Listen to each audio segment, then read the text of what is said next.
You know what? How about we start a little bit earlier today, chat? Because I'm nervous. My wife is at the hospital. Took her this morning. She's about to give birth. And it's very tense. And I think like a stream would relax me. And hopefully I can also entertain you as a byproduct of it. We're going to be talking about a couple of interesting things. One of them being the new Cleopatra movie, because the first one was so great.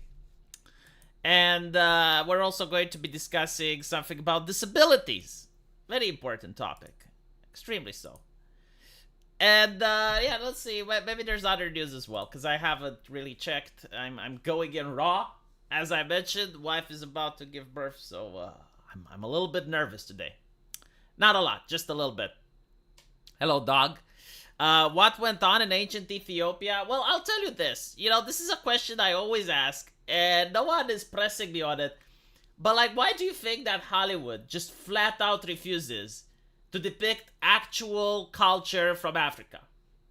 And the thing is, like, you could actually have some interesting stories, but you'd have to know what to do.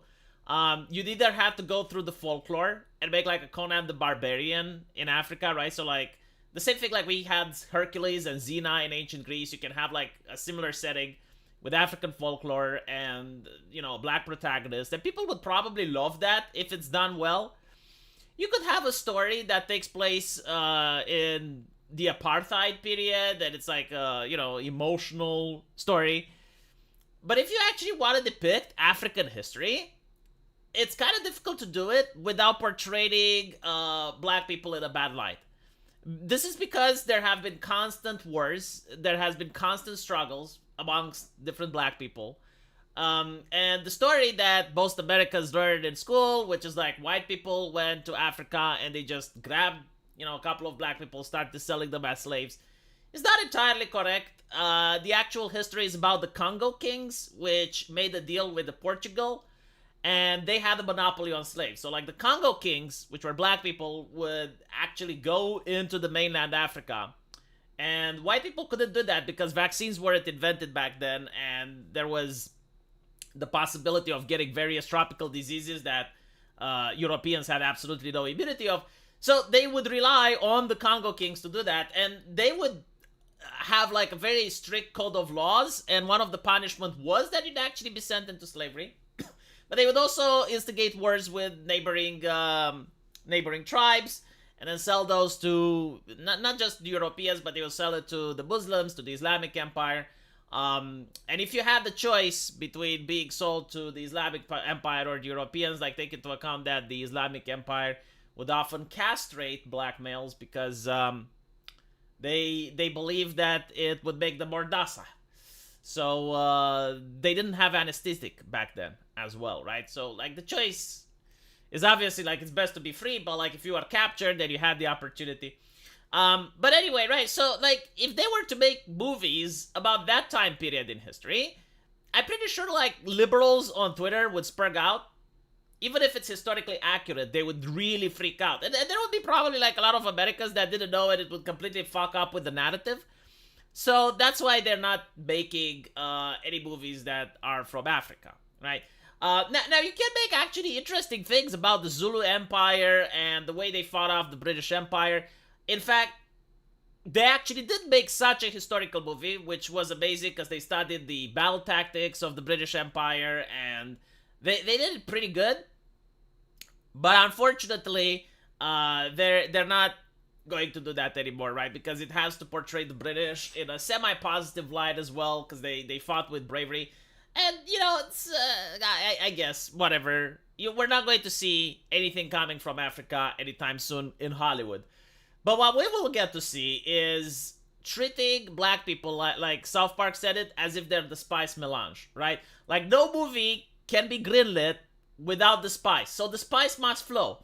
Like, if one day there will be no black actors, like, let's say, hypothetically, that not a single black person is interested in working with Hollywood, like, they're absolutely disgusted by it, they just don't want to apply for a job there, so, like, they can't hire black actors, like, movies will not be able to be made. Like, they will not have the possibility of greenlighting movie unless AI technology reaches a point where the cheap fakes become expensive fakes, and then they will do it. But yeah, no, they're literally like the spice melange for Hollywood. Like the spice must flow. It has to be in every movie, and it also now has to be center stage. So what I'm talking about is obviously this, right? And they did this before with the movie Cleopatra. Now I gotta say, usually if you did this back in the day, you may have gotten a pass. Well, probably not with Caesar. Like with Caesar, definitely not, right? Like people expect some historical resemblance, even if it's fiction, right? Like even if the gladiator, sorry, this is not Caesar, it's the emperor. But even if you're making a fiction, right? People do expect that you at least hired a team of historians in order to try and create some level of immersion, right? Like you wouldn't like to see a movie in the Roman Empire where people are driving a Ferrari. I mean, maybe it looks cool, don't get me wrong, but like at the same time, it's literally like that, right? Like they're driving a Ferrari and no one is questioning it, right? Like imagine you're having like this medieval setting, or actually no, this ancient setting, right? And everyone is like walking, is riding horses, and everyone is living in straw huts, and everyone is just having the technology of the era. But for some reason, the main protagonist is driving a Ferrari, and no one questions it. Like everyone acts as if it's normal. No one wonders like where are they going to get a gas fill. No one is wondering like where do they get the electricity to power the battery. Like everyone pretends that the Ferrari should be there. And if you complain about it, and you're saying, what the fuck is this? Then people will say, oh, you just hate cars. You just hate cars, and this is why you don't like the movie. You're a car hater. We don't like car haters around here. This is pretty much what Hollywood is doing, and they're aware of it. Like, there is no way that they are not aware of it.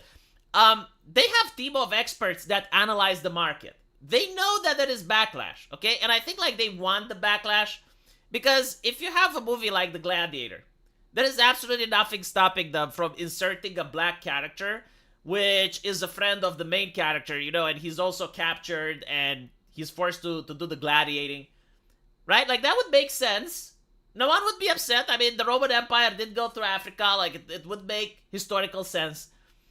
But what they want is the emperor himself to be played by a black character, right? And again, if they would do this, like you'd have a Chinese movie and you'd cast the emperor as a white guy, I myself would complain because it ruins immersion. Like, it doesn't make sense. You're bringing the Ferrari again. So what ends up happening is that people notice this, people complain, and they accuse people of being racist. And this is going to trend on Twitter. People are talking about it. YouTubers are making videos of it, and they generate buzz, right?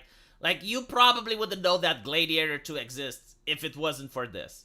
Because let's be honest, like, at this point, most people are sick and tired of sequels. Like, unironically, I said unironically again. But I just can't get interested anymore whenever I see a sequel. Like, there is so little creativity. It's astonishing. When I grew up, the sequels were the exception. Like, yeah, you would get some sequels every now and then, but they were very rare. Most of the time, you'd get new shit. And every now and then, like, someone created new shit, and it would strike gold. But we don't get that anymore. Like, literally, everything... I said literally again, fuck. Everything has to be a sequel, right? And they know that people aren't interested in sequels. So what they do is they pull this thing. Now, the reason I compare it with Cleopatra is because they did the same, right? Like, that was a Netflix documentary, which is even worse. Because, like, a documentary implies some sort of historical research, implies, like, some sort of validity. And they casted a black actress as Cleopatra. Now, the interesting thing is that Egypt itself complained. And they pointed to this American ideology of we were kings. Which, according to the Egyptian, is an ideology that wants to, like, believes that Egypt belongs to African Americans, and they view that as an aggressive ideology, so even their politicians wrote about it. But more importantly, there were, like, public disavowals. I think, like, it even got banned from Egypt, if I remember correctly, right? So, like, there was huge backlash. And take into account that from the progressive mindset, from the progressive ideology, they do believe that Egyptians are people of color, and they're worthy of consideration. Because that's the difference. If it's like it's white men complaining, they're not worthy of consideration. In fact, they're glad. Like they actively say that the purpose is to make white people uncomfortable. Like they say this in a lot of speeches, they say this in a lot of interviews, right? But when they make Egyptians uncomfortable, they view, oh, well, actually, we shouldn't do that because like they're people of color, so they're worthy of the consideration. And you end up with them freaking out because they didn't expect this, right? Like they didn't expect. It's one thing like when a couple of people are upset in Egypt and they can just hand wave it and say they're trolls. It's another thing when the Egyptian government itself gets involved and is disavowing the production. So now you have the same thing, but unlike Egypt, I don't expect that Italy is going to complain about this. I don't expect that there's going to be a backlash. The only thing they're going to get is people not being interested in it. And they're not interested in it because, first of all, it's a sequel, as I mentioned, to something that doesn't even need a sequel. Like, it already had a satisfying conclusion that there's no need for a Gladiator 2. You could have made a spin-off in the Gladiator. You could have made anything else regarding the Roman Empire. But you chose to do this. So already people aren't interested. And secondly, it's the race swapping, which makes me lose any hope that this film is going to be any good. Because this is a hallmark for bad films, right? When you see the race swapping, when you see the female character that looks like a man, when you see the propaganda of people associated with the production attacking the fans, like all of these are red flags, which tells me that the movie is probably going to be shit. Again, no one would complain if you just make a new production, right? There's nothing stopping them of making either a Shaka Zulu type of thing or just having one of the Congo kings represented, like actual historical figures, or just make fantasy. Like, just make a fictional medieval empire like Game of Thrones, and the king happens to be black, that's fine, but that's not what they want, right? They want to be antagonistic. They want to be causing all of this drama, which is part of their marketing. What do you think about the United States invading Mexico to get rid of the cartels? We invaded half the Middle East for less. I don't think... Okay. There is a difference between what the people want and what the politicians want. I don't think that the upper echelons of the US, you know, the 1%, I don't think they want the cartels gone, to be honest. I think, like, it's not very unlikely that they're even cooperating on some levels. I don't know, like, what exactly is involved, but I wouldn't be surprised if they get a cut off from the trade or they're paid to look the other way. Like, take into account that the cartels are smuggling people in and America just wants more immigrants and cheap labor. So, do they want to stop it? Like, that's the first question you need to ask before, like, suggesting a solution. Do they see it as a problem? That's the question. And if the answer is no, like for instance, right? Look at California. California is the best example. You have one of the most beautiful states in the US when it comes to climate, when it comes to weather, when it comes to, like, anything. You'd want to live in California. Like, it's great, right? But the people from California, are not so great. And they're not so great, not because, like, there's people that are inherently different in California than there's people from Texas. No, it's the lawmakers, it's the politicians, and the laws that they make. So, when you make a law which states you're not allowed, like, if you steal less than $1,000, it's a misdemeanor, and you're making a law saying that shopkeepers aren't able to have security guards with weapons, when you're making it difficult for the cops to arrest criminals, right, you're going to get crime. There's no question about it. Now, the very moment that Chairman Z from the Chinese Communist Party decides to make a visit to California, they cleaned up the entire city in less than 3 days. And not only that, to add insult to injury, to put some salt in the wound, They also said it costed no extra money for them to do so. Now, this should tell you that it can be done. Like, this should tell you that, yeah, it's completely possible for them to get rid of all the issues. So the question has to be then, why don't they? Why don't they want to? And the answer is, of course, because they're okay with it. Either they're okay with it or they want it to be this way. I don't know what it is. I haven't spoken with these individuals, but it's so painfully obvious that they do not consider the things that you consider problems, they do not consider them problems as well. So either it's by design or they're benefiting from it somehow. I read somewhere that upwards to $200 billion goes directly into the stock market every year from illegal drugs manufacturers, bank accounts. I don't know if that's the case, but I wouldn't be surprised. Again, when you have an issue that is not being addressed and you're thinking of a solution, you should think about it this way. Do they want to solve it? Like, look how inventive they are when they're fucking with Donald Trump. Like they're coming up with shit that I wouldn't even possibly dream of.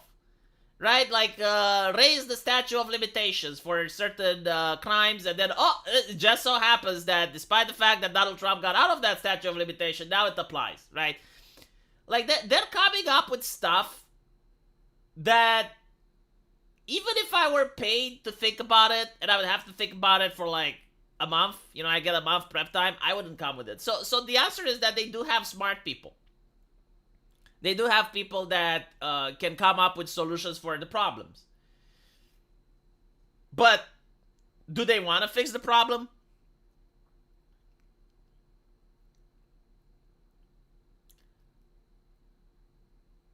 Like here's an example, right? V, this is a delusional take. Where do you think homeless are supposed to go? Homeless shelters?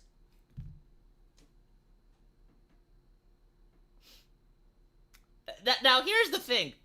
In California, it's very difficult to fix the homeless problem. Because a problem can be fixed up until it gets to a certain point. In California, the point is so phenomenally high that it's literally impossible to fix it now. And many of the homeless are suffering either from mental issues or they're addicted on drugs. So even you can't just throw money at the problem to fix it. You can't just say, yeah, we're going to pay you so that you can get a house and get your life together. I mean, it can work for some, but there are others like this wouldn't work. And the reason for this is that they didn't crack down on the drug epidemic. And honestly, I don't know if it's controversial or not, but I can't blame people that are homeless that are getting addicted. Because I can't possibly imagine what that's like. I can't possibly imagine what it's like to be homeless and to have, like, no one that can help you. And you gotta adjust to a completely new lifestyle. Right?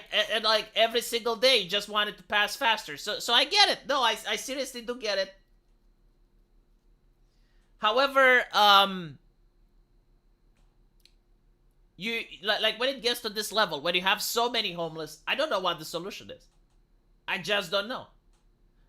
I don't know how you can fix it. But what you can do is to make sure that there's no more homeless coming in. So, like, you stop the thing that causes homelessness. Like, if you can't solve the problem with the homeless people that you already have, then you need to find the solution so that more people don't become homeless. Like, that would be the first step. Right? Like, stop the hemorrhage. And after that, you can think of solutions and stuff. I mean, there have been certain suggestions. Some of them people would consider inhumane. Others would consider reasonable. Like, for instance, moving them to different states. Right? So you just bus them around, in different states. I think, like, South Park came up with that solution. I don't know if it's a good idea or not. Because, like, again, it's inhumane. Like, just because they're homeless doesn't mean that they don't have a right to stay in the place where they were born.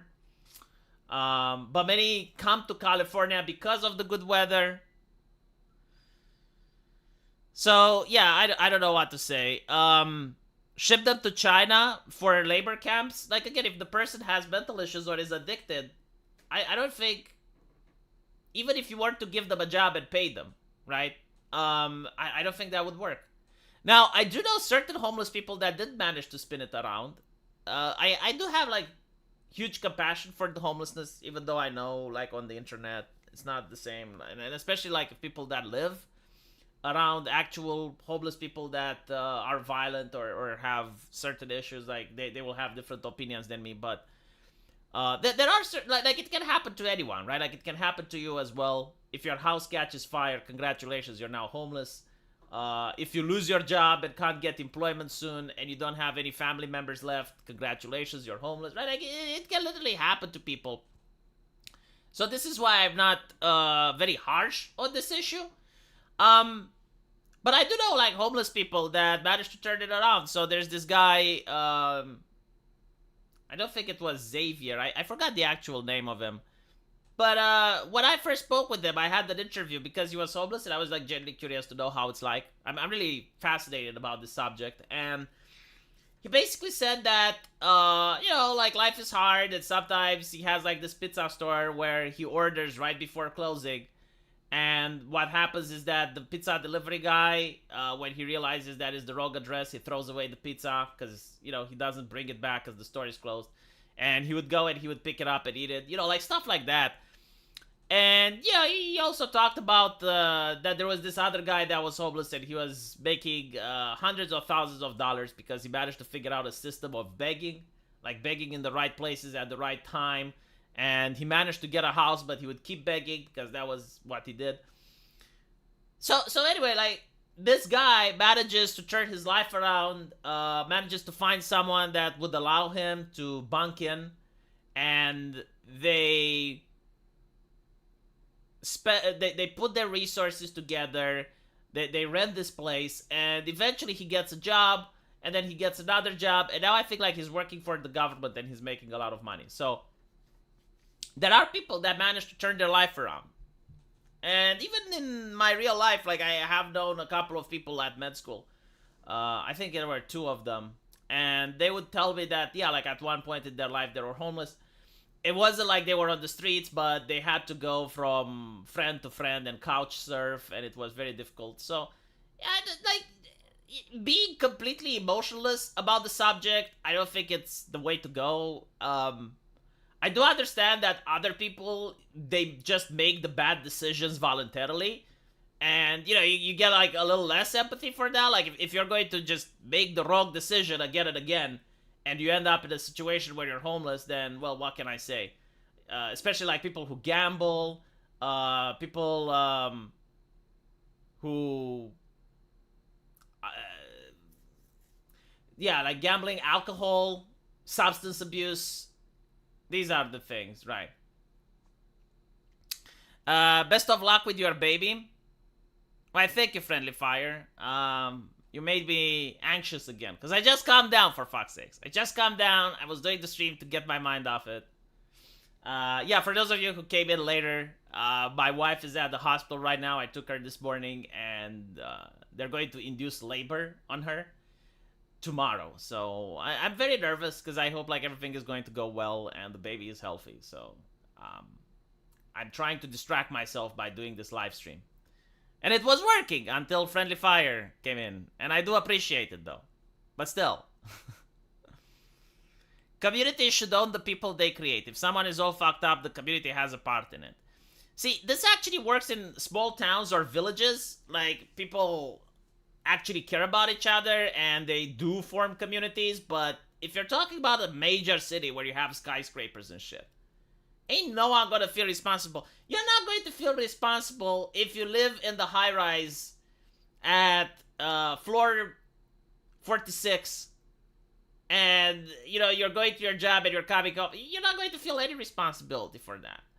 And of course, you can have like government initiatives and shit, and those are usually to launder money for the bureaucrats.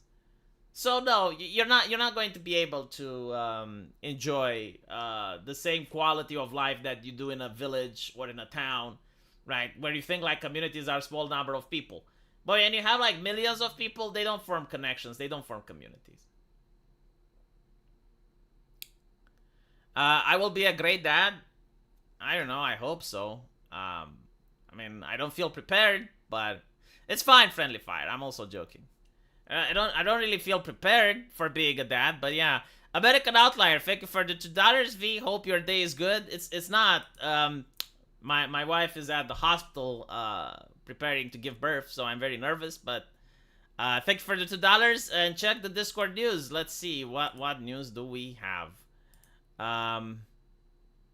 Elon Musk and other DEI critics are latching on to EMEI, a new hiring catchphrase that experts say misses the point. Didn't the Supreme Court just fuck the experts? Because, like, I really hate this expression, experts. Right? Because the idea that experts can't be corrupt is something that doesn't fly into anyone's mind. Like, it's a language game, right? Like, what is an expert? It's a person working for an institution. And the question is the institution actually doing what it's supposed to? Or is the institution being corrupt? And corrupting an institution is not that fucking difficult. Like, it's literally the same. Like, looking at an individual and wondering who pays them. Right? Like, for instance, the Speaker for the White House. The Speaker for the White House is always going to make Brandon look good, because that's her job. That's what she is paid to do. She's not paid to tell the truth. She's not paid to do anything else besides make the president look good. That's her job, right? Now, people can be corrupt. Like, we can agree that there is such a thing as a corrupt cop. We can agree that there is such a thing as a corrupt politician. We can agree that there is such a thing as even a corrupt mechanic. That you take your car there and he sprays it with oil in order to convince you that you actually have a leak and you need to change an expensive component even when you don't have to, so that they can swindle you for money. So we can have literally everything, but for some fucking mystical reason, experts can never be corrupt. Like, you know, you can buy a politician, but for some reason you can't buy a scientist. That is what most people believe. That is what's in most people's brains. I don't know why that is. I don't know how to fix it. But goddamn is it vexing to see it. And we have seen the media being corrupt. I mean, I have a video that I will release today where CNN is literally pressed to answer. It's like, why didn't you see the Biden mental health decline? Because even back in 2020, it was brought up. And people were concerned. And it was even asked of him at a television interview. It's like, are you going to take a cognitive test? And he's like, no, he's not.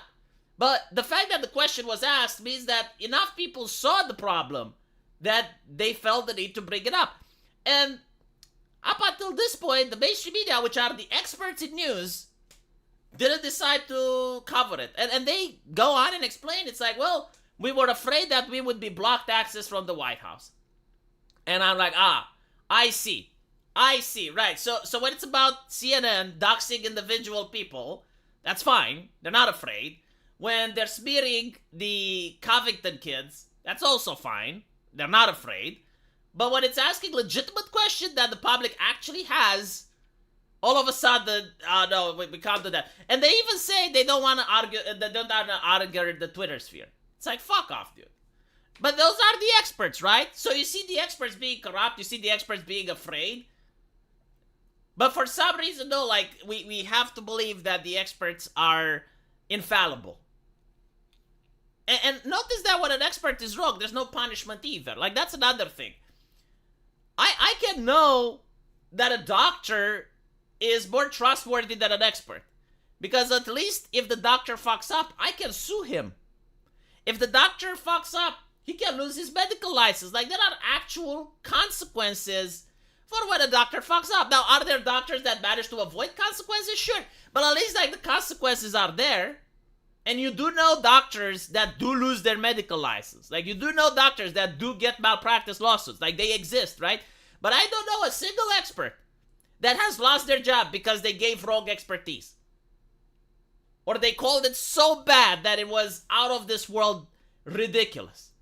I mean, look at Fauci. Fauci handles the HIV epidemic in the most poor way possible. Like, if you're watching now how Fauci handled the HIV epidemic with all the information we have now, you are more lucky of getting a guy from the street and replacing him with Fauci, and you'd have probably better expertise, right? But what happens with Fauci? Oh, he falls upwards. Now he's handling the COVID shit.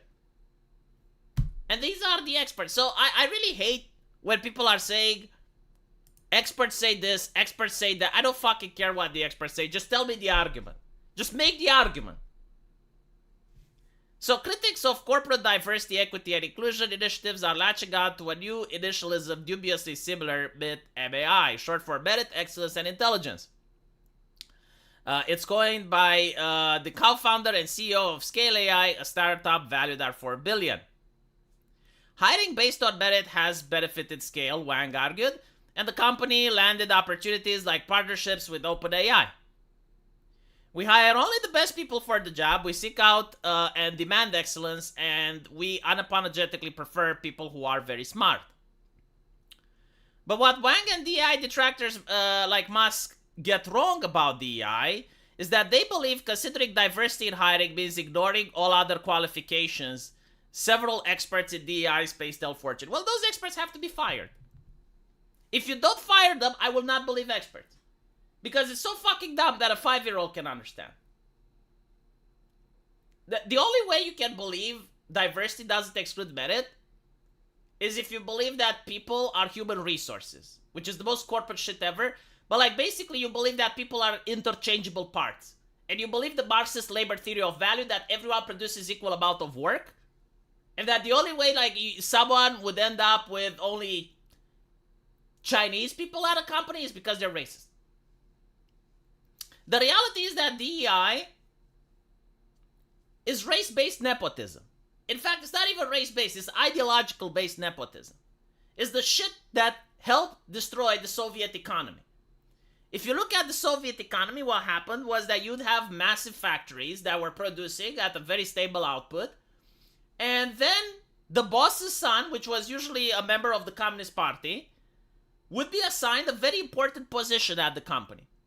And the boss's son was a lazy fuck who didn't know anything about engineering, but he was an expert in communism. Like if you asked him about the manifesto, you ask him about Engels, all of a sudden he's an expert on the subject.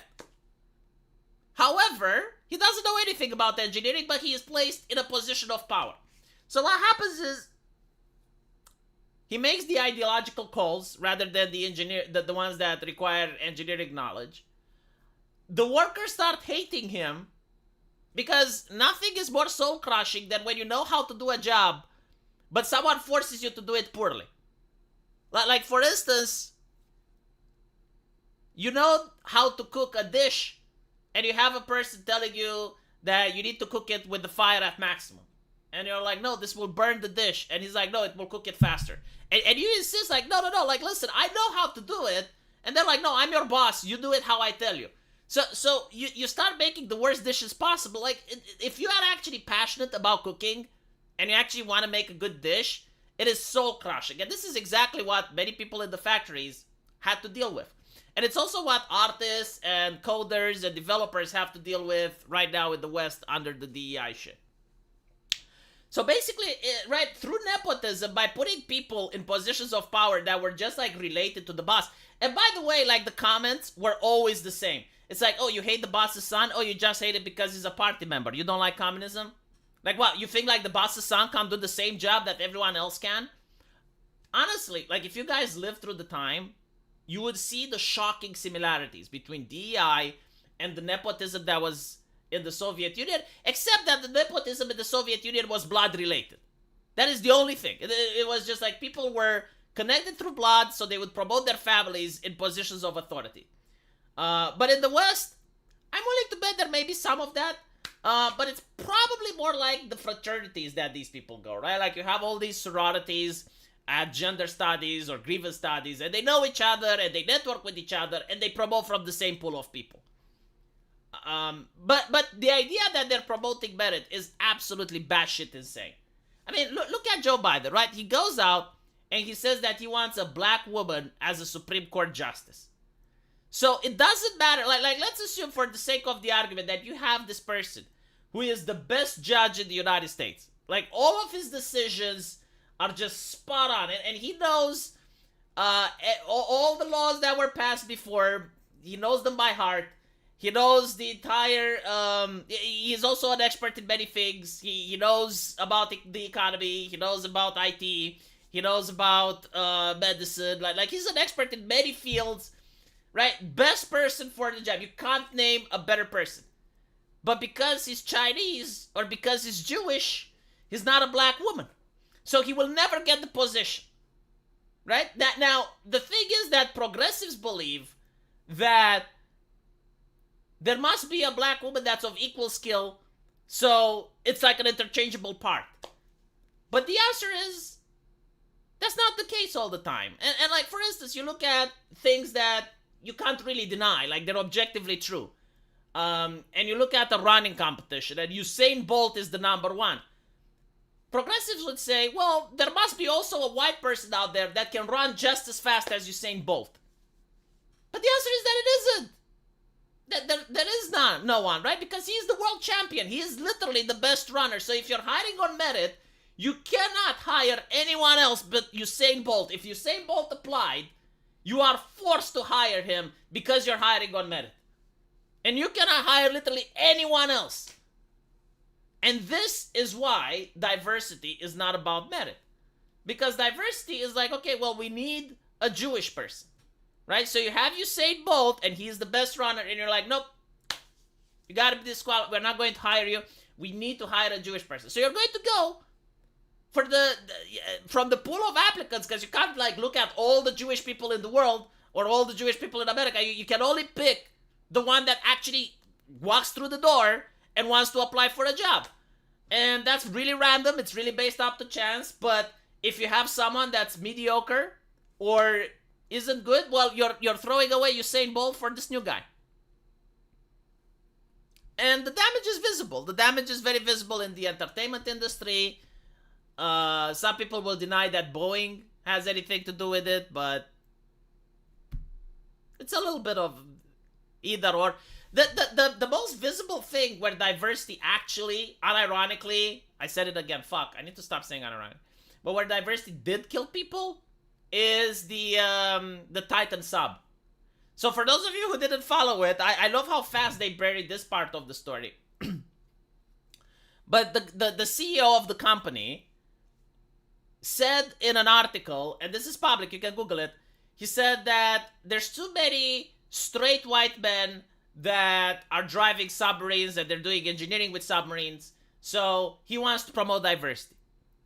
Now when you look at it, it seems like, oh, he's an anti-racist, he wants to give other people a leg up, when in reality this was a cover so that he doesn't hire based on merit, because the people that he would hire based on merit would tell him this sub is going to implode. If you take this underwater, you will die. And he didn't like hearing that. So in order to justify why he's not going to hire those people and also pay them an exorbitant amount of money, he wanted to hire people that were fresh off the university. So he used diversity in order to hire people that would agree with him. Because you get a student from the university and it's like, yeah, can the sub go underwater? It's like, how much you're paying me? Well, I'm paying you like 50,000. Okay, well, it can go all the way to the Titanic and even below it. Right? So by doing this, he actually ended up in the bottom of the ocean. And the media just doesn't want to show it. You know, like they wrote a couple of articles about it, and then immediately they swept it under the rug. American Outlier, thank you for the $5. Also, good luck with fatherhood, and being nervous is natural with any first-time parent. Hell, I'm sure I will too when my future wife gets pregnant. I hope you don't get nervous. I hope that you manage to stay chill like Teal'c and be like, the doctor is calling you and is saying that your wife is in labor, and you just say, indeed. You know, I want you to just be calm and rational about it. Why the fuck aren't you at the hospital with her? They don't allow me in. They have visitation hours. What type of hospitals do they fucking have in America? I genuinely do not understand. Like, I have heard this question so many times. So many times. Like, is it just a Romanian thing where we try to maintain sterility in the hospital so that people do not catch shit that's from the outside? Basically, the way it works in the hospital is that you have a decontamination room, and the patient goes in there, changes his street clothes into a hospital gown, and then goes all the way up to a place where it's sterile. Well, as much as it can be. It's not like a spaceship or anything. But it's really clean. And they prevent people from going in there willy fucking nilly so that the mother and the child doesn't get sick. But apparently this is not the situation in America, and everyone is asking me, why aren't you there with your wife? And the answer is very simple. I'm not allowed. I have visitation hours tomorrow. I can go visit them. But seriously, like this is just so baffling. And then what, like other people, it's like, why don't you bribe the doctor? And I'm like, wow, do you think I would be the first one that would try? Now, seriously, if I really wanted to be a dick about it, like if I really wanted to be an asshole about it, I could put my med coat. I do have like people that I can call, and I could actually go there and break all the rules imagined. But why though? She wouldn't want that either. And I would just jeopardize the health of the other patients, because the rules actually do have common sense. No, I don't get it. Has Dev really killed DND? Yes. V, please stop using sterile and Romanian hospital in the same sentence. We both know why. Romanian hospitals vary greatly from place to place. So if you happen to go to a rural village or a small town or even a small city, hospitals are really bad. But the university hospitals in my town are, I don't know if I can say state of the art. But I'll show you. Like, a lot of people are talking about Romanian hospitals as if they didn't manage to evolve at all.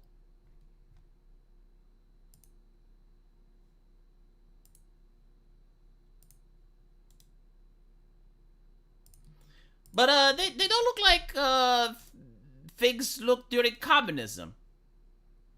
I'm trying to find a couple of pictures. Yeah, so this is kind of how it looked today, I would say. No, this is not from my city, but it's very similar. Yeah, it looks like this. It looks like a American hospital.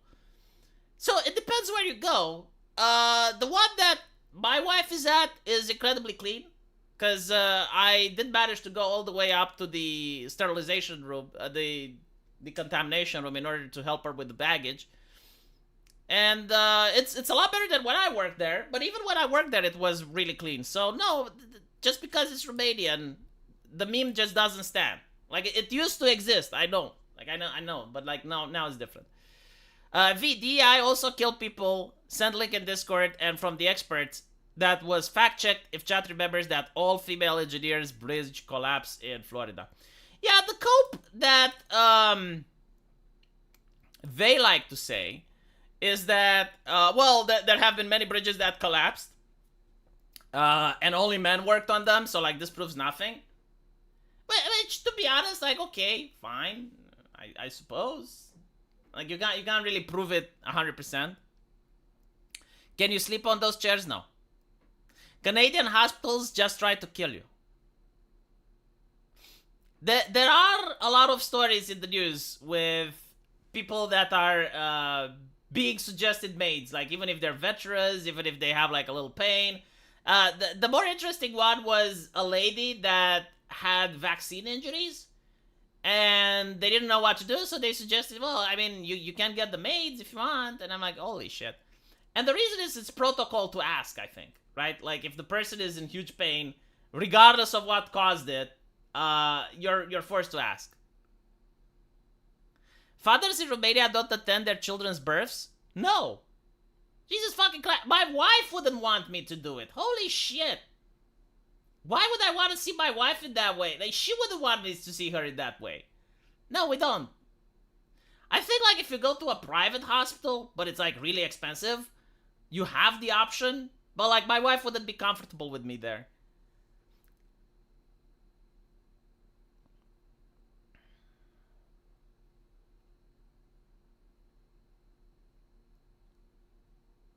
Yeah, it looks like a hospital from Poland. Like, Eastern Europe is actually growing, both economically and in standard of living.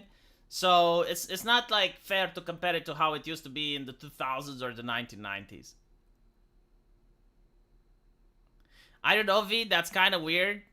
It's a different culture, man. Like trying to assume that everywhere is the same, like in America, is the weird thing. And for me, being like seeing a woman shit out the baby is also very weird. Like wanting to see that is weird. Like it's fine, no, I get it, but like not for me. I actually seen births, like when I was at the hospital, and I can understand why my wife doesn't want me to see her like that, and I also don't want to see her like that. It's a traumatic thing. Like the miracle of birth, there's no miracle. All right, it's very bloody. It's seeing your wife in huge pain. No, no. But I guess Americans enjoy that. They like blood and gore and violence. So maybe. No, seriously, Romanians do not do that. Like it's incredibly rare for a father to witness the birth. No, like what you do is you take the wife to the hospital, right? So you drive her there, and then you talk to her on the phone, and you ask her if she needs anything, and if she wants something, you go and you fetch. You can't actually take it to her, but you can leave it downstairs at the hospital and they bring it to her. So like if she wants a pizza or something to eat. And then you wait until it's done. And I think like they keep her for like 1 or 2 more days to monitor the condition. And then you go and you pick her up and you take her to a church. I'm not going to take her to the church. But like, yeah, it's like you take her to the church. And after that you take her back home and that's it.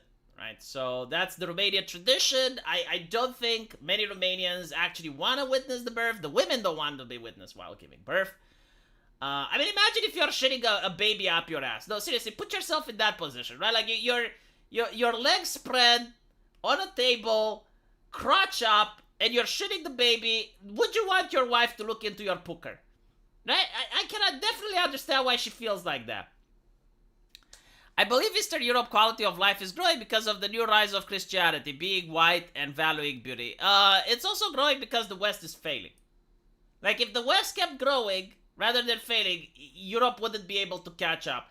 But when you're making, like, all these bizarre choices, and I don't know if Eastern Europe managed to stay true because of Christianity, or because like people weren't interested in fucking with Eastern Europe. Like, I don't know if the powers that be were that interested in fucking with Eastern Europe. For instance, they weren't interested in fucking with Japan up until recently, and all of a sudden you notice that the biggest anime and manga website in Japan is being bought off by BlackRock. So I expect diversity, inclusion, and equity to happen there, just like it happens in Capcom, just like it happens in Square Enix. So, yeah, it's just like, how much are the powers that be interested in fucking with something? But yeah, it's also the fact that we had communism. Like, this actually helps, alright? A little bit of communism is like a vaccine. So, when people see a lot of the diversity shit, it's like, dude, this is like communism. It didn't work. Like, our parents warned us about it. We don't want it. Right? It's also the history. Like, you can't accuse Eastern Europe of being racist. It's like racist towards who? We had no empire. Fuck are you talking about? Get the fuck out of here. The translation is very poorly. Like, woke ideology doesn't translate in Romanian almost at all. Like Latinc. How the fuck do you translate Latinc? How do you translate zr as pronoun? You can't. And they don't even bother. Like, they don't even try. So, like, usually when you have a woke person, they start speaking English. Like, they're throwing English terms at you. And I'm like, speak Romanian. And they literally can't. Because they don't know how to formulate the thoughts. And it sounds so bad if you say it in Romanian. It sounds so fucking bad, right? And Italy actually thought about this. Like, Italy said that in official documents, no language besides Italian. And the left freaked out. And they couldn't really articulate why, but I knew why. It's because they can't now talk about their gender ideology bullshit because there's very little way you can do that in Italian, right? You can't say Latinx in Italian. It sounds fucking retarded. So they were freaking out because of it. V, as a reminder, they didn't do this in the United States back in the 50s, 60s. This viewing the born in a recent trend due to social media. I think so as well. I mean, historically speaking, right? You were in a village. like even my grandma told me about this, right? So you went in a village, and in the village there was like the woman that knew. I think like you guys would call it a wet nurse or something, but it was like the woman that knew. And usually when there was a birth, they would summon her, right? And all the men, including the father, were kicked out of the room. They weren't allowed to sit there. Like the man wasn't helping, unless it was like something, like holding her down because they need to cut her so that the baby can come out because like it's not coming out either way. Like unless that happened, okay. But like normally the men were kicked out of the room. Even in Game of Thrones they followed that, right? Like even in Game of Thrones when Daenerys is giving birth, they tell all the people to get out of the room. It's just like how it used to be historical, and this idea of like seeing the birth. No, no, because I've seen births. Like it's nothing pleasant. I don't like, and it's also the thing. I don't know like how many of you are married, and maybe I'm a little bit psychopathic or psychotic on this, or I'm not thinking straight, but I really don't like seeing my wife in pain, right? Now when I see my wife in pain, I want to do something to help her. Like that's my instinct. So like if she's in pain, it's like, can I give you, like, do I need to go and buy some painkillers? Do I need to, take you to the hospital? Do I need to do something? Like I want to be useful. But when it's a pain that it's natural and there's nothing you can do about it, and you can't really help, like that just makes me get panicky. And I don't think she wants to see me panicky when she's in that situation. So I don't know if other people are like me, but it is what it is. Like if I can't help, I panic. I like to feel helpful. I give up. No amount of editing will post this. Read my chat. All right, I'll do it. Where's your chat? In Spanish they say non-binario and non-binaria, one for each gender. And doesn't it sound really bad? Doesn't it scratch your ear when you hear it? Where's your chat, Lixian? Please post it again because I haven't seen it. Or is it on Discord? Hold on, let me check. Oh, it's not on Discord. Okay.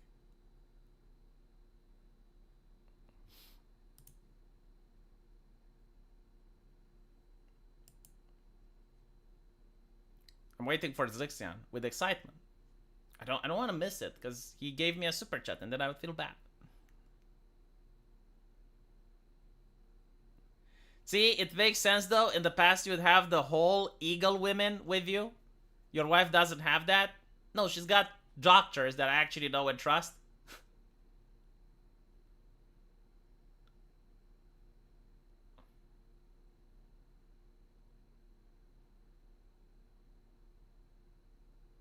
Yes, it does sound bad, but it's good to know who not to take seriously. I mean, I don't know. I know my flaws. I know I'm not perfect. Like, I wish I was more in control of my emotions. I wish I was more stoic than I am. But what can I do? Like, you can't control your emotions. Like, I panic. If I realize that there is nothing I can do, and the problem still persists, especially if it's with a loved one, you start to panic. Now, I wish I was in control of that. I wish I could do something about it, but I just can't. For you and the new child, congratulations, Papa Troll. Thank you, CGR. I really appreciate it. That's a lot of money. Some support. Nothing much to say. Well, thank you, Warbreaker, but you need to say something. I feel bad if I get money and I don't say anything.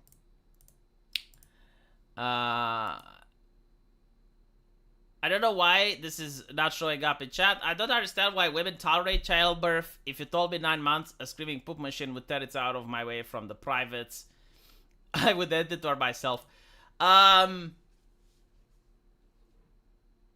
it or not, like most women find it enjoyable to be pregnant. Not the actual giving of birth, but the concept of raising a child and the concept of actually being pregnant and have it growing into your belly is something that a lot of women like.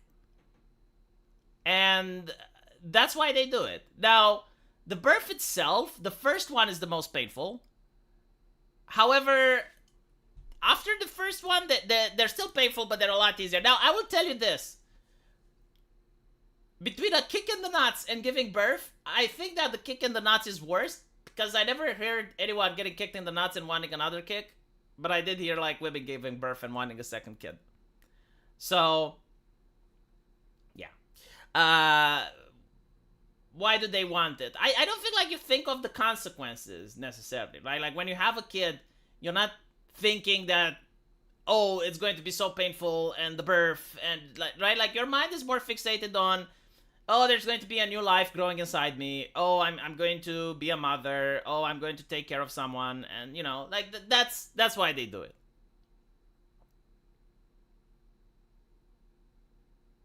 I don't think it's the most painful thing.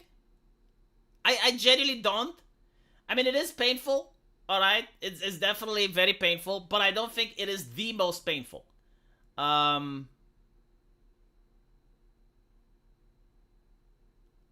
I don't even know if I can say it on YouTube, but talking with patients at the hospital, at least some of them, this is their opinion, okay? Some of them said that giving birth was less painful than the abortion because, like, the abortion, it felt as if things are being ripped out of them, while the giving birth was more like a toothache. I don't know if that description is accurate, but even besides that, I mean, fuck, a kidney stone. Like a kidney stone is incredibly painful. Is it more painful than childbirth? I don't know. But I have seen people completely disabilitated by the pain of a kidney stone. Like they're sweating, they're unable to talk, they're on the ground, they're in huge amounts of pain. So, no, I don't think like giving childbirth is the most painful thing that can happen. I think it's very painful. I think it's up there. It's a prolonged type of pain. But I think like having terminal cancers can be even more so. So yeah, I would rate the giving birth to like a medium level. It's probably not really high, but it's also not very low. Thank you, Cool Vic, for the support. Thank you, Wrathful Slime, for the congratulations. I'm not giving birth though. So. Oh shit, Magnuli V, what do you think about ya boy Zach nagging on Star Wars fans talking shit about the Acolyte? And that hypocrisy from his part. I haven't followed ya boy Zach in ages. But what I can say is that people change. So people can have like different preferences, especially like over the years. This is one of the reasons why childhood friends don't remain friends for long. It's because their interests diverge after a while. So you can be someone like it's your boy Zach, and like 4 years ago you feel one way, and if a sufficient enough amount of time passes, you feel differently. If you think it's hypocritical, I suppose, but like all people are hypocritical, especially when it's with subjective preferences and stuff. I don't know exactly what he said, but I don't know the type of audience he has. Like honestly, if you're criticizing comic books for diversity and stuff, like this was how his channel was initially called. It wasn't It's Your Boy Zach, it was Diversity and Entertainment in Comics, I think. He would mock the same things that he saw in The Acolyte. So if he is upset, I think like the reason it's hypocrisy is that you can understand someone not liking what you do and still be okay with it. Like for instance, I don't like Baldur's Gate 3. I really don't. I can understand why someone else likes it. I mean, the gameplay is not really bad. But the characters, the Act 3, like a lot of things don't sit well with me, so I personally don't like it. But I can understand why people do it, and I won't criticize people for liking Baldur's Gate 3. Like, it's fine, right? But I personally just don't like it. Now, there are other people that like something a lot, and whenever someone else does it, they freak out. And I don't understand those people. Like, I don't like The Acolyte. If your boy Zach wants to like it, that's fine. I think it's a shit movie, but people aren't allowed to like shit movies. Right? If he likes the power of many, well, maybe he is one of the many, but I don't like it. Yeah, boy just spotted what Ethan Van Sciver wants. Well, Ethan Van Sciver likes The Acolyte as well. I thought they had the falling out. I don't even know. I just stopped following the My God, like the Comics Gate people, I will say this. Feel free to clip me. They are some of the most unprofessional motherfuckers that have existed on the fucking internet since the Bloodsports era.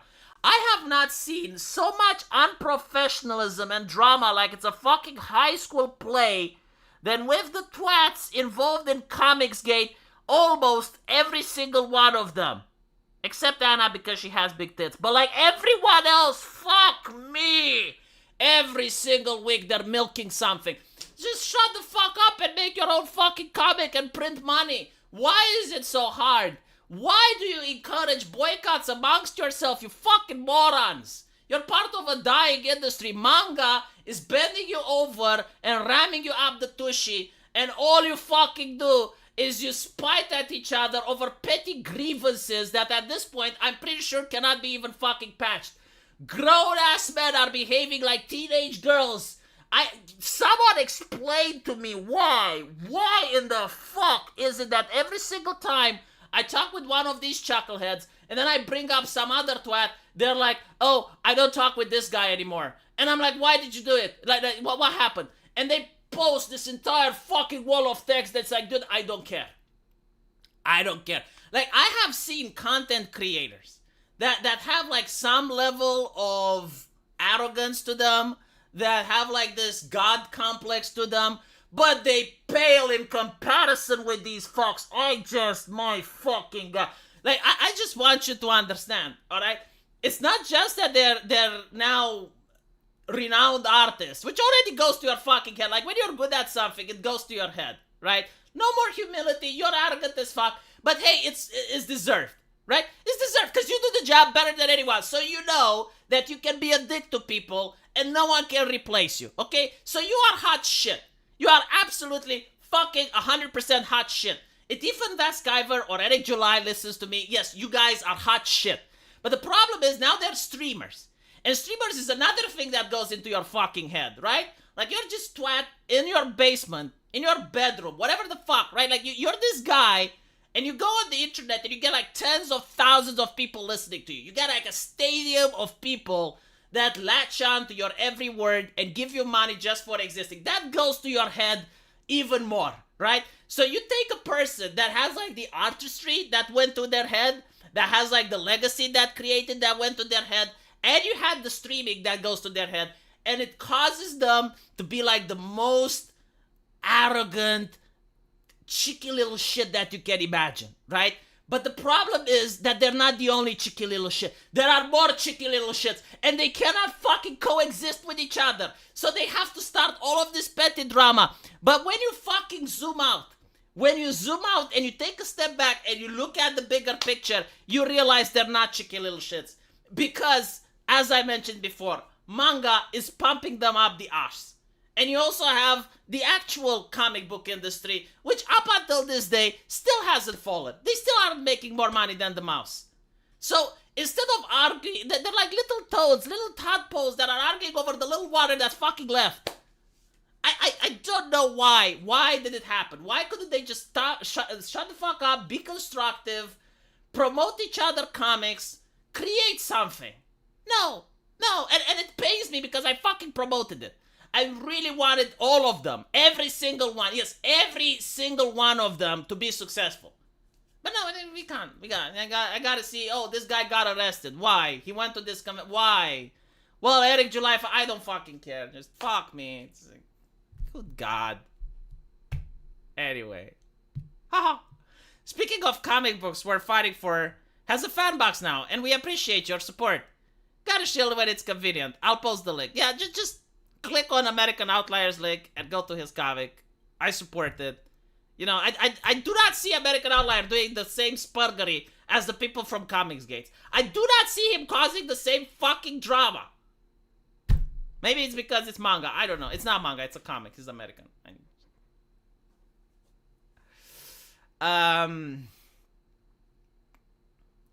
What is it with Nerdrotic having 9+ people on a stream? I can't do those streams, man. Like, I've been invited to them, and I stopped. I'm autistic, okay? I don't know if I'm autistic. I haven't been diagnosed. But I wouldn't be surprised if I was. I'm not a social person. I can do a live stream with one person. I can do a live stream with 2 people. I can do a live stream with 3 people, provided that one of them isn't Rags. But I cannot, for the life of me, go into a stream where there's 9 other people. It's just like way too much. Way too much. I can't handle those levels of conversation. I just can't. I know my limits. You know, it's good to not to humble yourself every now and then and understand your limits.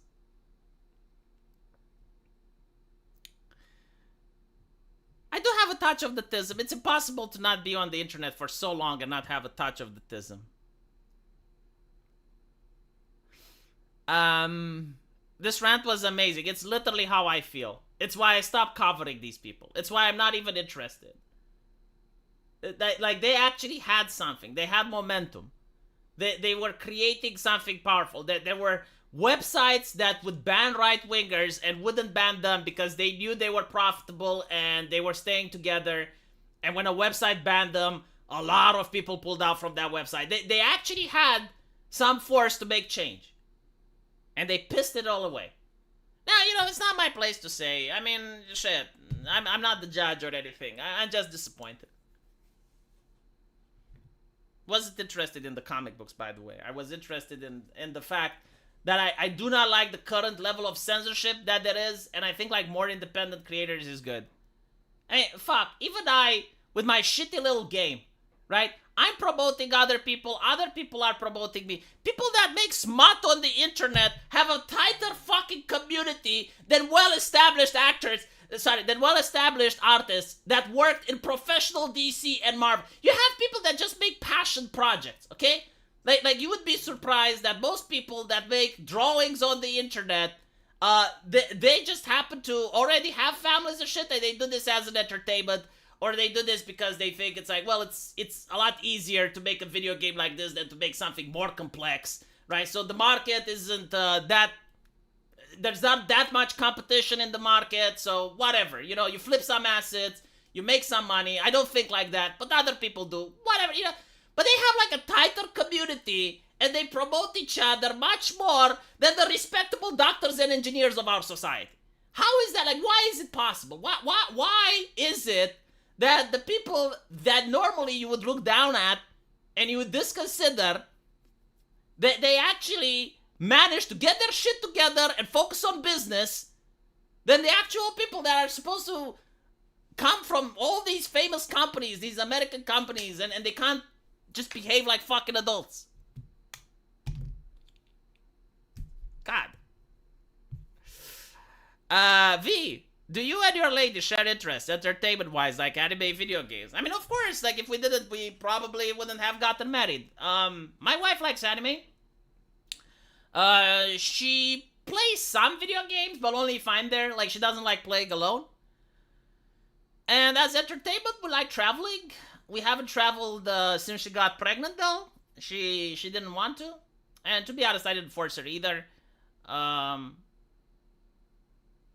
That's, yeah, like, there are, you know, we go out, we watch a movie every now and then. I love seeing how bewildered she is by American progressive films.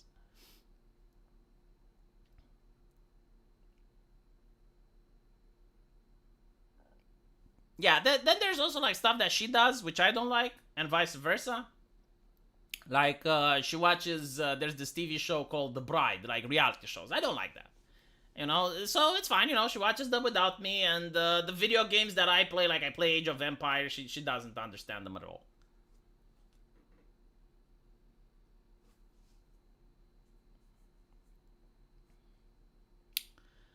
Um, because all the good doctors and engineers are too busy doctoring engineer. That was epic. I felt this way for a while. And sometimes you need like an outside source. Like the way I view Comicsgate right now is that you have like small circle of people that are friends with each other, and whenever someone from outside the circle does something, whenever someone does something, they will wonder, is he from the circle or from outside the circle? If he is from outside the circle, they will pretend like what that person did is the worst thing imaginable, that there's nothing that can ever amount to the horror that they created. So you need to act like incredibly right?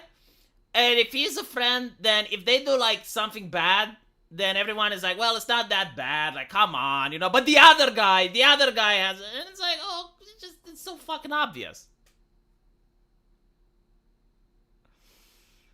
Um,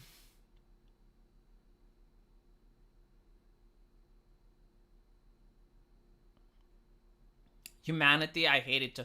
It's also like in the case of Ethan, right? Like it has become profitable for him to shit on Eric at this point. Like he can't stop.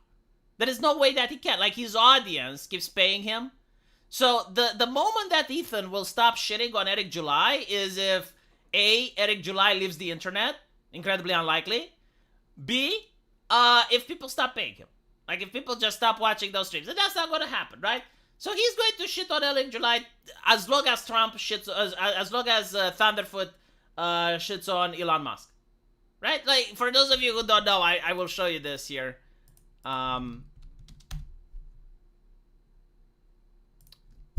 You got Thunderfoot, and I haven't seen his channel in fucking ages, right? But I'm willing to bet it's about Elon Musk. Oh, there we fucking go. How did I know? How did I know? Like, I'm not lying to you, chat. I literally have not seen his channel. 2 days ago, Elon Musk. And it's like the same thumbnail. He's so fucking lazy now. He's not even changing the thumbnail. Like, he's very proud of the little clown he created. But I'm not blaming him. I'm not. Like, this is good business. Like, look, he's getting 360,000 views. 648,000 views. This is probably a couple of $1,000s just for one view. Like, this is how much he's getting. I don't know how much he's paid on Patreon, if he's got, like, alternative payment platforms and shit. But he's making thousands of dollars per video. How long are these videos? You know what? At least he works for them. It's like 43 minutes. Yeah, 45. Like, so he's actually putting in the effort to edit and shit. But the reason he keeps doing it, and he will keep doing it, is because people are watching, right? Like, if you are making something, and you're making like thousands of dollars a day, like, why wouldn't you keep making it? Like, why wouldn't you keep making it? If, like, for instance, you fart in a jar, and people want to buy that, and you're just bewildered, it's like, okay, but... And people are like, yeah, I'll pay $50 for that jar. You're going to be mind-fucked for a bit, but like, okay. Well, I guess I need to buy more jars then, right? And before you laugh and you're like, V, what the fuck? This is an actual case. There was a lady that was selling her farts on a jar. And I think it was like $40 a jar. And she made hundreds of thousands of dollars from this lucrative business. Until she ended up in the ER room, because apparently she was going on a diet. Like she was an actual honest person. You know, if I was that, I would just buy some rotten eggs and just give like that smell and sell it and say it's my fart. Like, no one can verify that, no one can call you out on it, right? But no, like, she legitimately was farting in the jars.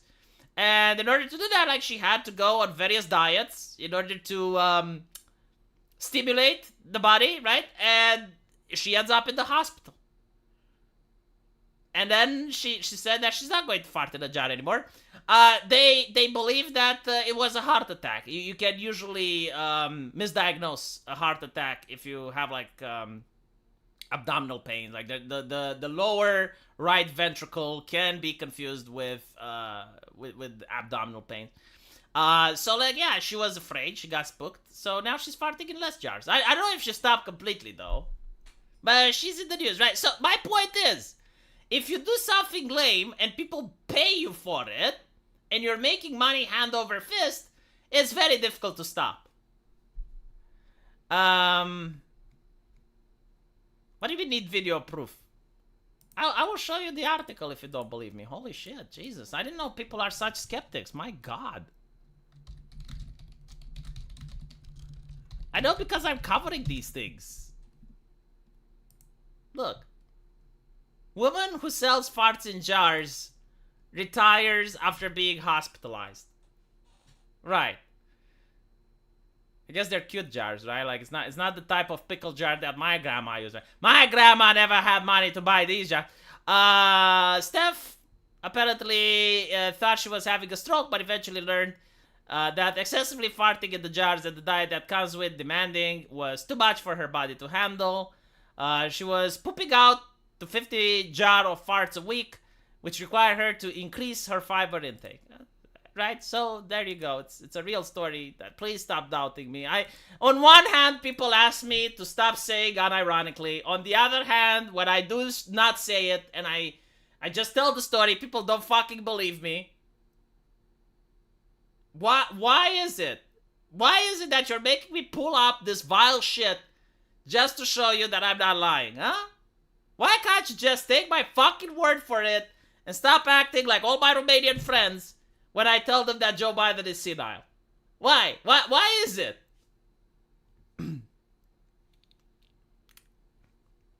I mean, from her perspective, I guess, okay, you fart in a jar, you sell it to some weirdo, and you get $50. It's like, okay, so let's see how much she was making. She was making like what, like 40 jars per week?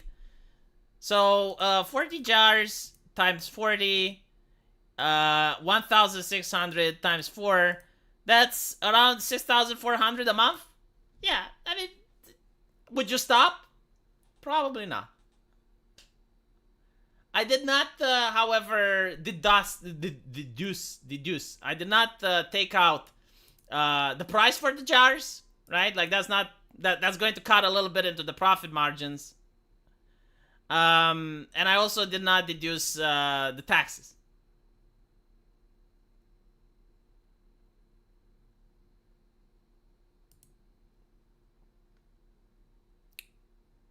Yeah, I'm not an expert. I don't know. Why is D&D canceled? How many fucking times must I tell the story? How many times must I relay this information? I will refuse. There was a plan to play Battletech with Razor Fist. And I don't know if it's still on or not. But it wasn't actual role-playing. It was like more with armies and shit. I'm not a big fan, but I was like, I'm willing to try it. Because, you know, I'd rather play with friends. I just want to play with friends. No matter what we're playing. But like, the thing to set up was so fucking intricate. Required the VPN. Required you downloading all sort of shit on your computer. And at the end of the day, it didn't work. So I'm like, okay, well, I mean, if you guys want to play again, I'll try again. But like, I'm not going to stop you, so yeah. To be honest, like, given the fact that my wife is giving birth, that's fine. That's actually for my well-being. Not gonna lie, I would still have enjoyed playing it, but yeah. No, we can't do anything else, right? It was that or nothing. Stargun is a big fan of tabletop games that are war simulators. And I'm just not. I find them boring as fuck. But I was willing to play because I want to play with friends. But I'm not a drama king. Like, that's the thing. If I'm not having fun, I'm not playing. Like, it's not drama. Jesus. Tomcat. What if I was inviting you to play like a furry game that you really don't like? You know, and there's a lot of yiffing involved. And you're like, well, can't we play something else? And I'm like, no. And you're like, but like, really? Must I? Yes. You want to play? And you'd be like, well, shit. I'm not a furry. I don't like yiffing, but I still want to play with you guys. So fine, you know, I'll adjust. I'll make accommodations. And then people in the chat call you a drama for it. It's like, no, it's not the type of games that I like. And it's the same with Rags. Like, the reason I left wasn't for them to kick Rags, by the way. I left because I realized I'm not having fun. Right? And the only mature thing to do was to leave. I wasn't getting along with him. He wasn't willing to see reason. It wasn't an enjoyable experience. So I left. That's it. Now, the way I left comes into question. I do agree. I spurred out a little bit. I'm ashamed of that. I let my emotions get the better of me. I fully take responsibility, but I still think I did the right thing, which is leaving. Like, if you don't get along with a person and you're trying to work it out and you're trying to talk with the person, but the person is not interested in talking, they're not interested in engaging, they're not interested in changing, then there's no reason to stay at the table if you're going to get angry every single fucking day, right? Like, if it annoys you, it's not something that you should, like the correct thing to do is, like, when you spurg out, right? Like, there are people, like myself, sometimes when I get very passionate about something, I don't know if it's like you guys, because I know everyone is perfect, besides me. But when I get very passionate about something, I get emotional, right? Like I spark out, I scream, I vocalize. I'm just like the type of person that you shouldn't be, right? Hopefully my son is not going to take after me. But yeah, like if I get really invested into something and something happens regarding that, I get emotional. Which is why on some videos I even shout and shit. Now, it's fine if it happens once or twice, but like other people don't enjoy my sparking, and I'm aware of that. You know, like despite the fact that I'm unreasonable and I'm not in control of my emotions, I am aware, I'm fully self-conscious that other people don't need to hear my shit. So me sparking out at the table was probably not a fun experience for Arch and them. I don't care about Rags. Fuck it. But Sargon as well, right? So if that's the case, the correct thing to do is to remove yourself from the table. Like if you can't keep your shit in check, just leave. This is also how I argue, how I handle arguments with my wife. Like, the moment that an argument happens and I realize that I'm being unreasonable or I realize that nothing more constructive can be said, I just leave the room. And that's it. Like, you remove yourself from the presence. Like, seriously, if you have anger issues, I don't have anger issues. Just because I get emotional, I'm not actually getting, like, physical or anything. But there are people that do, right? Like, there are people that take it even a step further. And the thing that you need to do in order to make sure that you never get in an altercation with another person when you're getting angry is to leave the room. Like, that is the best medicine possible. You leave the room, you calm down, and you calm down really fast usually. Like, people who get angry fast, they calm down fast. And then you come back, and it's fine. Right? Like, that's the best way to handle argument. And for the ladies as well. Because I know there are ladies in the chat. Like, women are capable of the same shit. Despite the fact that the media doesn't sensationalize it, women usually throw it stuff, right? Like, they throw plates, they throw glasses, they throw, like, throwing is probably one of the most primitive weapons that mankind invented. Like, we are actually equipped to throw things, and women, when they get really angry, they do that. So, the best thing to do, when you get angry, right? Like, when you get angry at your husband or whatever, just leave the room. That's it. Just fucking leave, calm down. Because if you're not going to have a normal conversation, there's no point.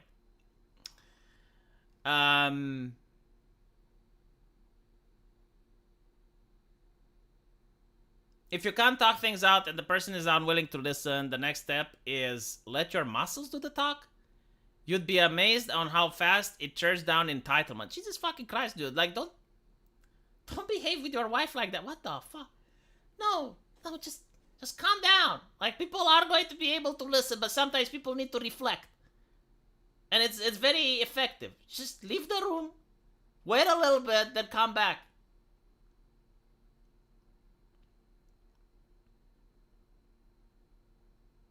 Now, of course, you don't apply this to ladies and use it only as a last resort. If you're an adult, if you're over the age of 30, getting into fights is not like getting into fights when you're a kid. When you're a kid, you're in the playground. Even if it's not play fighting, even if you get into a fight, the chances of permanent damage is very low. Because kids don't really have that level of strength. And on top of that, they heal faster. Like, there are some wounds that kids heal from that adults don't. Their bones also, what we call it, like green wood, not symptom, but it's like the green wood phenomenon where like kids' bones, they bend a lot easier so they don't break. Like, we learned that in medicine. So like it's less likely for them to have a fracture that an adult would have had from the same accident, right? But anyway, that's neither here nor there. My point is that when you're a kid, when you're a teenager, you get into fights and the consequences are rarely severe. Unless, like, one uses a weapon or something, right? I heard it's more the progressive take in London and shit. But, like, if you're a teenager and you get into fights, it's one thing. If you're an adult, if you're over the age of 30 and you get in a fight, it can be really bad. It can be really bad for you, or it can be really bad for them and then you go to prison. So, no, do not get into fights. Okay? Like, as adults, do not get into fights. There's no reason to. And once you become older, you realize that. This is why, like, elderly people, middle-aged people and upwards, they literally grow out of crime. They don't commit crimes anymore. Like the population that's over 40 committing violent crime is incredibly low.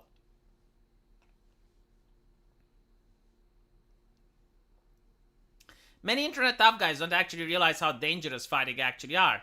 You should avoid them unless you feel in danger. Exactly. Like, fucking exactly. Even if someone asks for your wallet, you just give them the wallet.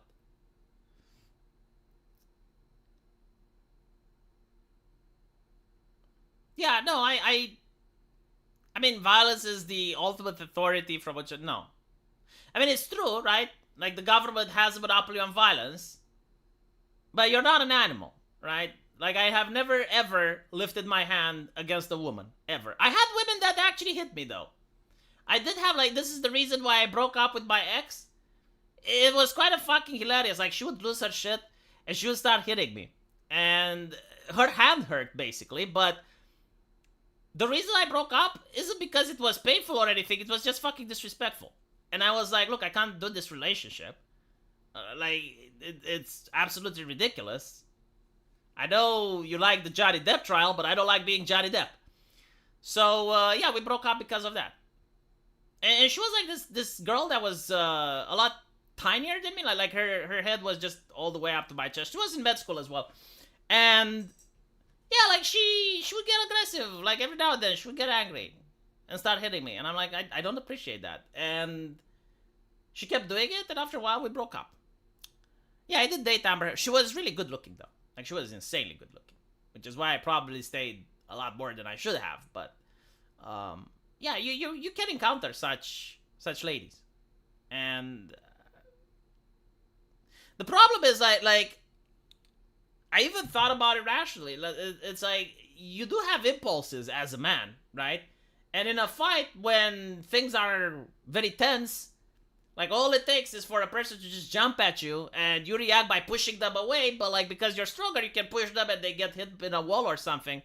And then good luck explaining to the cops or at the hospital that it was an accident and have people believe you. It's like, no, you don't put yourself in that situation, so you just break up. But yeah, like, no, I have never lifted a hand against a woman, ever. Except in school, though. I think, like, up to 8th grade. Yeah, like, up to 8th grade, I had absolutely no problem. I was, like, a pure feminist. I didn't do any sort of, like, gender discrimination. If you were stealing my toys or you were touching my stuff or you were trying to start shit with me, like, I didn't care. But after 8th grade, that started. I think it's actually less than 8th grade, though. I think it was back maybe to 6th. But yeah. That percent is going to go up as time gets tougher. Yeah, it's not a good idea to get into fights. Especially, like, if you're old, Jesus. Like, when you're old and you get into a fight, like, a simple... Like, if the person is old, a simple just falling down.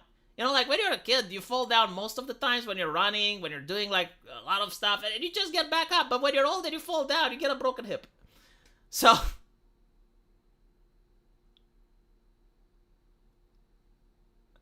the worst of it is that people see marks on her hands and blame you for using violence because she hurt herself by attacking you. Oh, well, she didn't hurt herself that bad. No, like, she would just punch me, and after doing so, like, her hands would hurt. And I was just sitting there, because I was like, just what the fuck? But, yeah, it's... The main problem that I had was that it was incredibly disrespectful. Demasculinizing. I think, like, that's the word, right? Because you don't really feel a man when a girl is hitting you. And, it was also ridiculous. It's like, just stop that shit. Just talk like adults. And the more calm I was, the more annoyed she got. And it's like, okay, well, this is not going to work.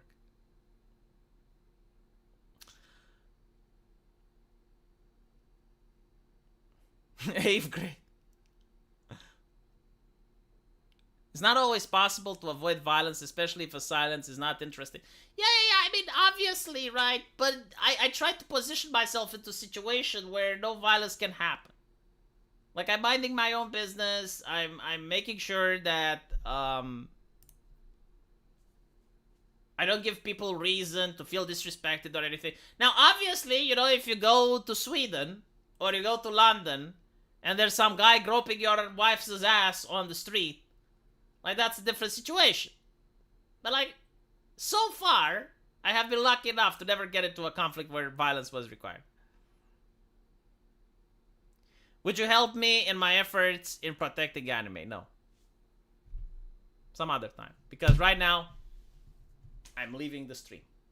Leaving the stream because I want to call my wife. I think like the night watch is like they have the rounds. And I think like she will be able to talk to me. So I'll prioritize that. Thank you all for the super chats. I really appreciate it. And as usual, I will see you in the comment section. Take care.